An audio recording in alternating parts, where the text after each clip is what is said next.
to talk to you guys about, do I sound really loud or funny? Is it just me? It sounds like Sandra. Okay, bless y'all. Sorry. So I'm always excited when I get a chance to come in here and talk to you guys. And today, the whole topic, we're ending up the month of April with this idea about the unity of life. And so I wanted to come in here and talk a little bit about this because, you know, it's something that's always on my heart, always in my mind, because unity of life is life itself. And so, you know, when I started thinking about this, I thought about how I have a tendency to talk about life as a system. You know what I mean? A system, and everything that happens in this system is all a part of what life is. So I want to break it down for you guys in a way that I guess I like to make things clear and simple. But before I get into that, I just want to, let me give thanks for a second, you know, because I know that God is still working on me. I want to be open and receptive to hear what it is that I need to hear. God, I thank you for each person that is here, and let them hear exactly what it is that they need to hear. Hide me in your word. And so it is. Amen. When I think about systems, I think about, first off, you know, we talk about it in the sense that our bodies are a system, you know? And when we're born, when we're little, everything seems to work out just fine.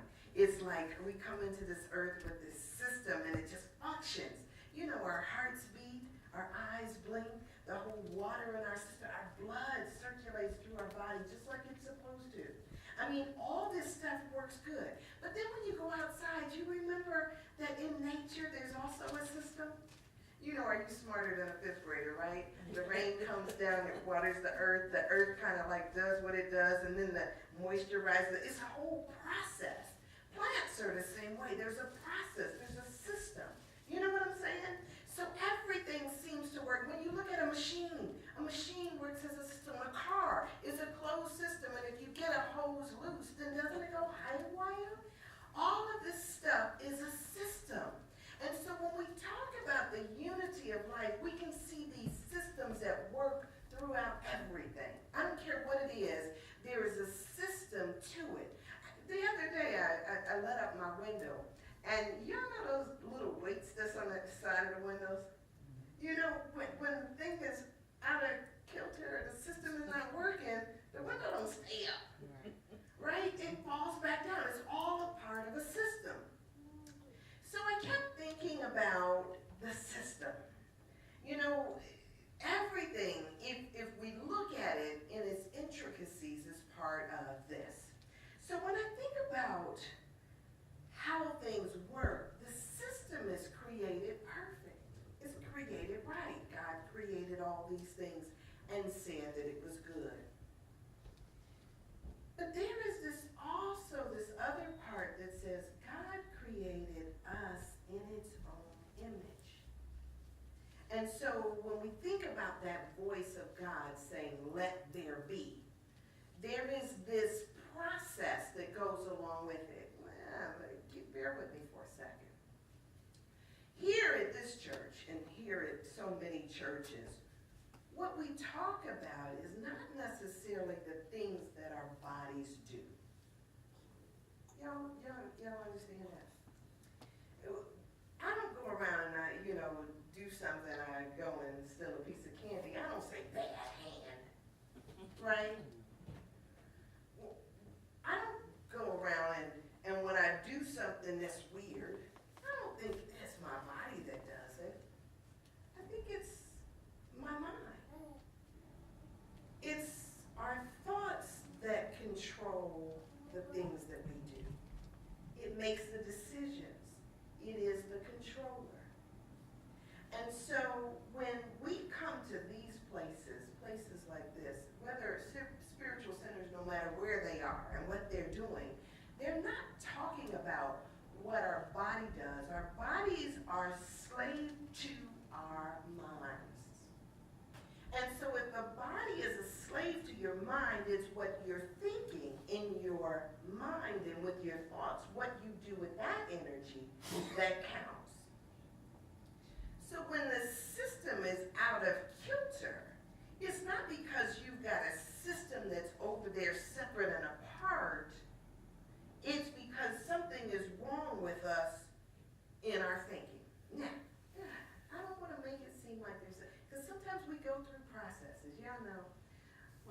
child, I thought as a child, I did as a child. You know, I didn't know any better.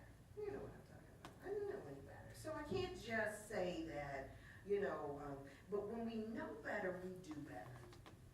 So as we grow up, as we start to mature, we recognize that, you know what, I tell you the story about when I was a kid. When I went to school, all of my little classmates, they had these bangs, and they were kind of short. And I remember I went home, and I didn't like the bangs that I had because I used to have to roll them around my finger and put a barrette in it for it to stay up. All the other little girls, they had short bangs. So I came home. You know what I did, right? Oh, yes, yes, we do. I cut my bangs. Well, when my mother looks at me and she sees this hair sticking up here, she says, Sandy, what happened to your hair? No. She looks at me again and she says, Sandy, what happened to your hair? You know what I said? I don't know. Sandy, who cut your hair? The devil. So as my mother was whooping my butt, you know what she said? I told you. That's how my mother used to whoop us. Wait a minute, I'm sorry. She didn't tell me like that. She said, it's usually I told you not to do something. I'm not whooping you because you lied. That's what she said to me. I'm not whooping you because you lied. That's your hair. She stopped, took a breath. That's your hair. You can do what you want to do with it. I'm whooping you because you lied.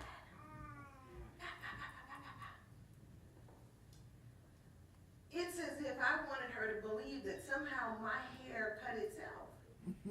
And as a child, I didn't know that my hair wouldn't cut itself. As a child, I thought, this is what hair does. You know, maybe it just, you know. So when we start thinking that our body does something, our body, you know, what we think it somehow betrayed us, when we start thinking that, we put things out of order. So when we talk about systems, when we talk about our thoughts and our ideas, we are in control of that. We can control what we think.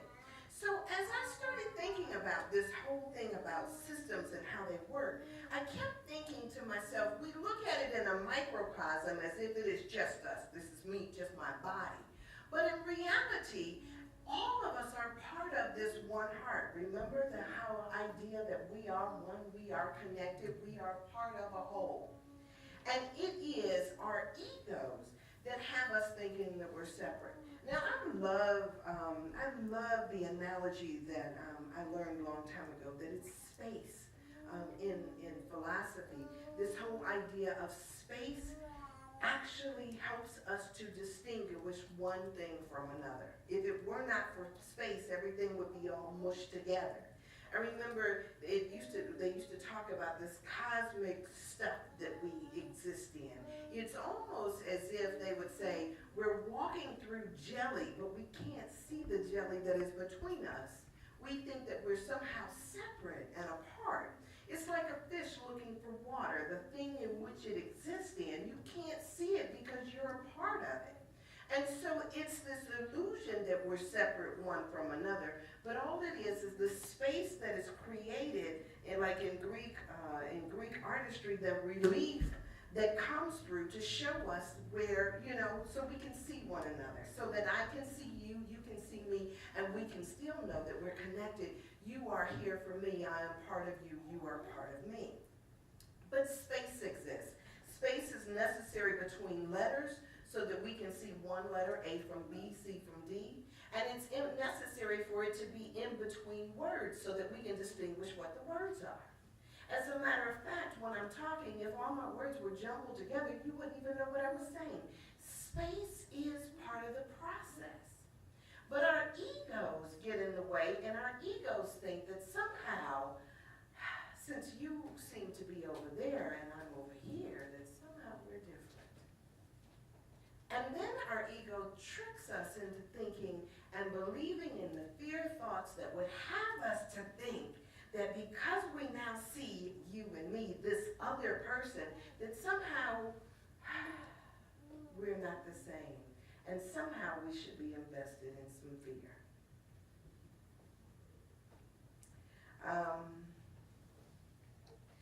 Fear, they used to say, is false evidence appearing real. Y'all know that acronym, false evidence appearing real. And fear is what we get caught up in at times when we think somehow there's something wrong. We're not good enough, right?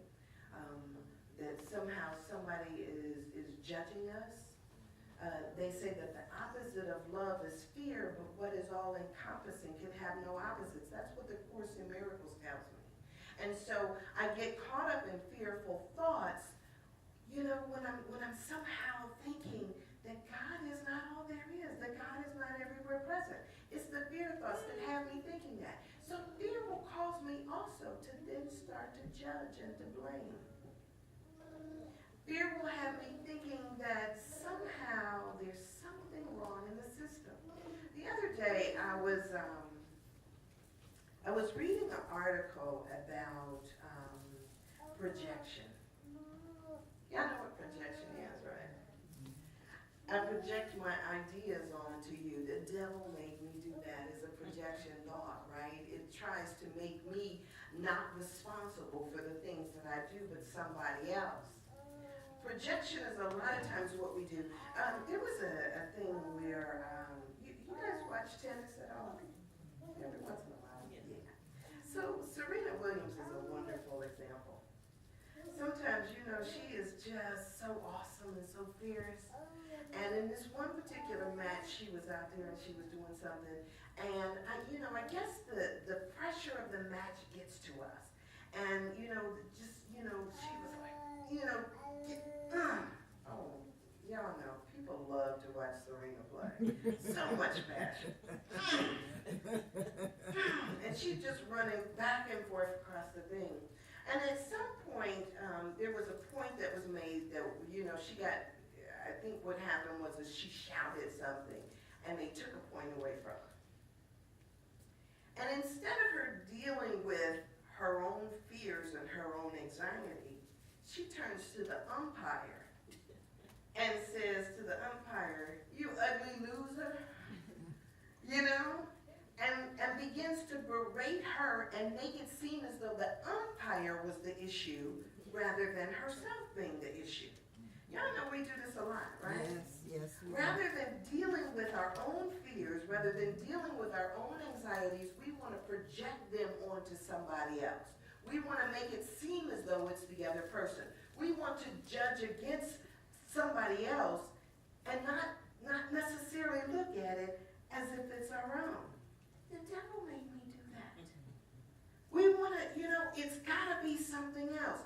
The devil is this wonderful receptacle that religion has made for us to project our problems on so that we don't have to recognize that it's our own thinking and our minds that get us in trouble. I know I do it. I mean, it's that guy's fault, it's this person's fault, it's the traffic's fault, it's this, and as kids we learned as you pointing your finger at me, or I'm pointing my finger at you, there's three pointing back at me, right?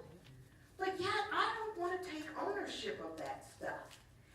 And what we miss here is this whole idea of unity means that I can't project onto you anything, because what happens is it's part of one system and one whole, and what's true for you, or I try to make true for you, is also true for me.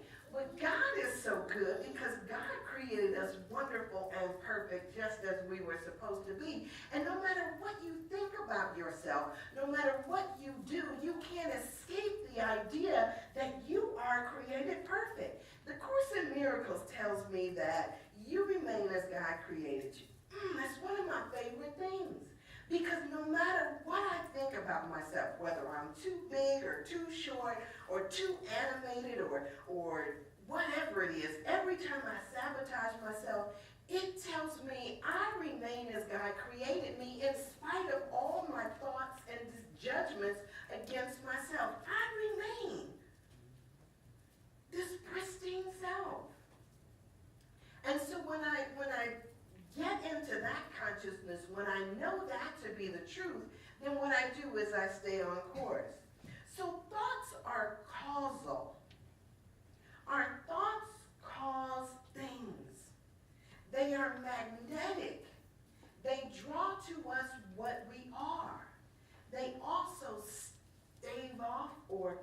call the things that we desire for ourselves. Can y'all imagine that? So if we start thinking about it from the standpoint of view that our thoughts are causal, there is nothing that happens outside of us that we didn't call forth ourselves.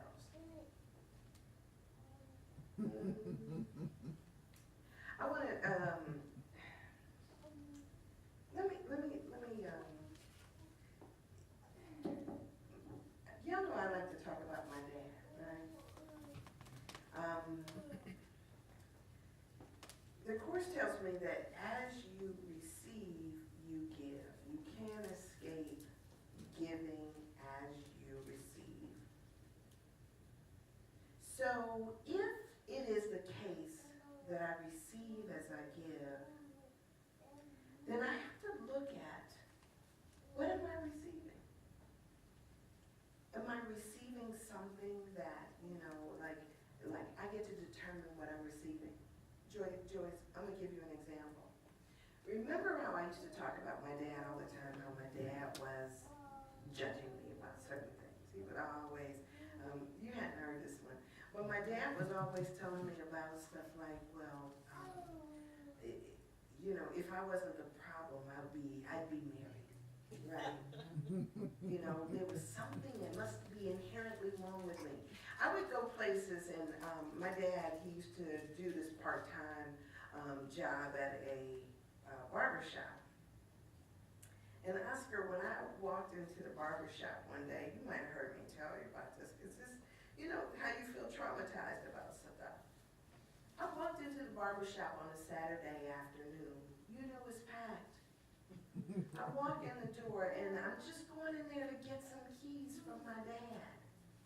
I go in the door, and as I walk in, my father announces to a filled barbershop full of men, this is my daughter, and she needs a husband.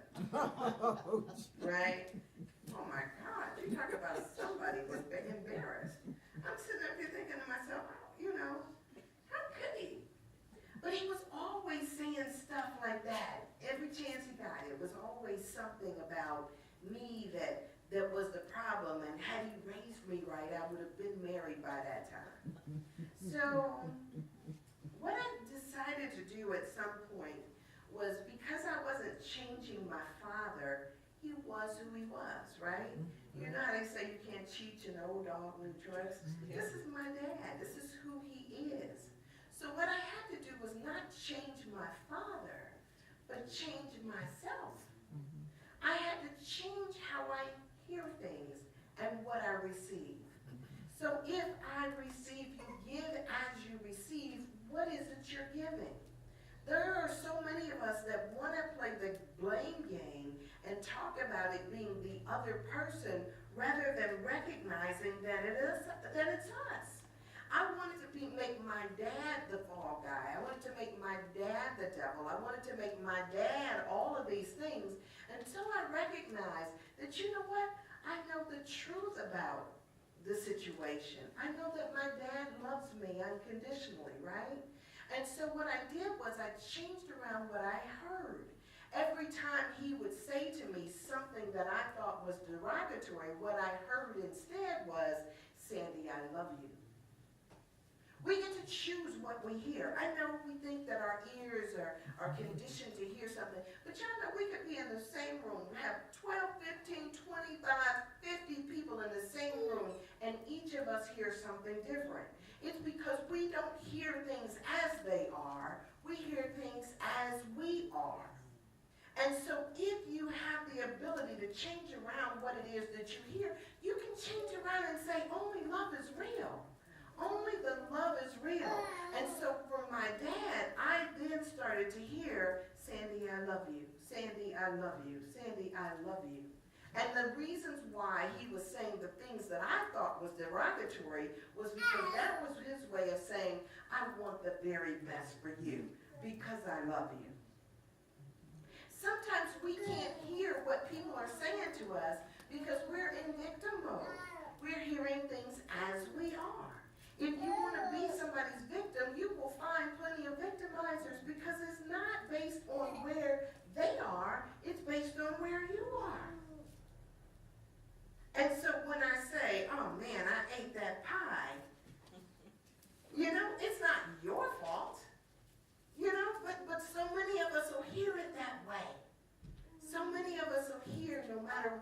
another person says, we'll hear our own victimization. And so we have to learn to let go of that.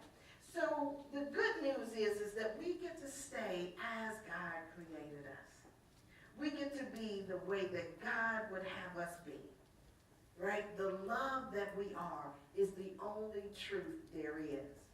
So it's interesting too, because this idea that somebody is judging or condemning us, do you know judgment is not natural to us? It is as if there is a vibrational energy to a judgment. And that vibrational energy doesn't affect the person that we're judging, it affects us. So when I'm judging things, I'm not giving poison out, rather I'm taking poison in. So if you get to hear things as you are, as you like to hear them, then what you need to do is change around the way you hear them. Yeah, could you imagine what Jesus must have, well, I'm telling you, he actually said what he felt when he was up there on the cross and those people are just, choosing somebody else over him and judging and all that stuff. He was like sitting there and the truth that he saw was the love. We have to look beyond, we have to look beyond what we see in a moment, right? My eyes see and hear only love because only love is real. We get to change around how we're doing this. So I was thinking about this the other day too because I wanted to, there was this other thing that I read about, one of my favorite things to eat is an oyster. I love raw oysters. But it's interesting about oysters. Oysters, bless you, baby. Oysters are little shellfish, right? And it's a closed system, another closed system. They clamp down. When an oyster is dead, it opens up, so you got to be careful not to eat any that are open. But it's a closed little system. The way that they make pearls is that they will pry open an oyster and they'll insert something into it, a little something inside of the oyster, and they'll let it close back up, because it's still alive. But then what happens is that pearl, because it has something irritating in it, rather than just, it can't just spit it out like we can, it can't just, how when y'all hear stuff, you kind of say, delete, negate that, this is not true. You hear something and you kind of reaffirm something different, blah, blah, blah. Oyster doesn't have that ability. An oyster is an oyster. So something is inserted into this oyster, and what it does is it begins to secrete a substance that begins to coat the impurity that is inside that oyster. It starts to coat that, and as it coats it, it kind of smooths it out and makes it so it's less irritating to the oyster. And so then what happens is at a certain point, you'll get a pearl. When that oyster is open, it turns into a pearl. A lot of times what we do is we take the things that irritate us, and rather than making something wonderful out of it or redefining how we see it, you know what we do?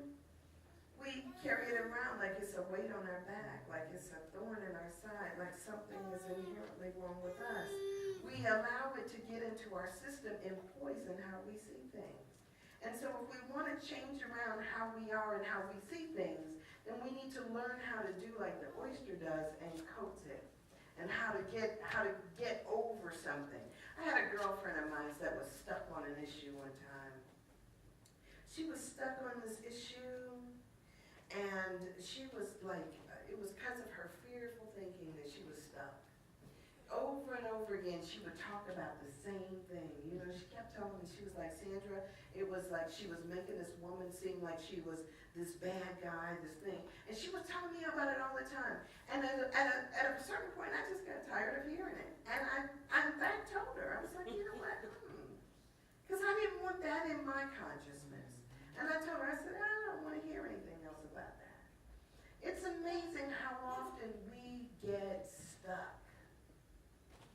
Our systems get stuck. They say that there is no disease other than congestion. Congestion is the disease. And the cure for it is circulation. Circulation, a part of the system. So if the truth is that everything is based on, so if the truth is that everything is based on this idea of things being congested, then dis-ease starts off within ourselves. All the stuff starts out within ourselves. And so if we want to start to change around things, then we have to change around the flow and the energy that we put into them. Yeah. It's amazing because I think about it all the time from that standpoint of view. Our thoughts constrict us when we think we're too old, when we think we're too young, too fat, not attractive enough. Those thoughts constrict us. Those thoughts cause us to do something different. The truth about you is that you are a wonderful being. You remain as God created you. That same light that has always been there is always going to be there. Ran into a woman that I knew probably 20 years ago just yesterday. And when I looked at her, I didn't see that light in her eyes. That light that I knew was there. You guys, we've got to connect one to another, recognizing that it's a closed system. And as you give, you receive. As you receive, you give. What are we sowing into each other's lives? What are we seeing with one another? Am I looking at you and seeing the possibilities for you? Am I looking at you and seeing God in you? Am I looking at you and seeing myself? What am I feeding into you? And that's what we always have to be about with one another. We've got to feed into one another the truth that is our truth. The truth that God has made you in its image and its likeness, and you were created for good. You are here to do good, and there's nothing that stands in your way other than your thoughts and your ideas about you. If you want to change your life, change around the way you think, change around the way you act. Yeah, it's not, and sometimes we get confused. We think it's the messenger. You know, don't look at the messenger and think that it's that person. Rather, receive the message. The message is, yes, you can. The message is that we are one. The message is that only love is real. And when you insert something else into the system, what you get back is not what the other person did to you, but rather what you did to yourself. So if you want to experience something different, put something different in. Put something different in there so that your experience changes around. That's not that hard, is it? Yeah, it's not that hard. So let's be about the business of sowing something now. Right? Only love is real. All right, so I think, let me see, well, am I going to talk about anything else? No.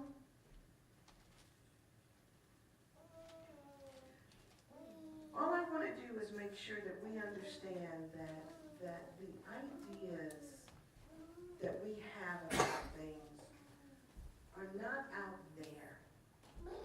All of it is within you. It all exists within you. It's not the other person. We want to make it seem like it's the other person, but it's not. We want to make it seem like it's something else, but it's not. It's your thinking. And you can change your life by changing around how you think.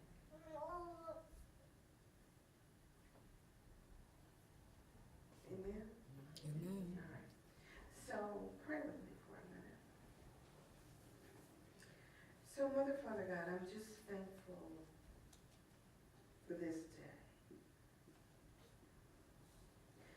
thankful that what has been shared here is what you would have me share. I'm thankful that what we hear is what you would have us to hear. God, there is no other business that is going on other than our growth and our good. So let us take from this moment and every moment what you would have us to see. Let us take from this moment what you would have us to do. Let us affect who you would have us to affect. And God, I'm just thankful that as we recognize that we are at causal level, our thinking is at causal level, that we recognize and know we have the ability to change our thoughts. God, thank you for that power. Thank you for the truth that no matter what we think, no matter what we do, that we remain as you created us. I just give thanks, God, and know that a healing in our hearts and minds have taken place here. And so I just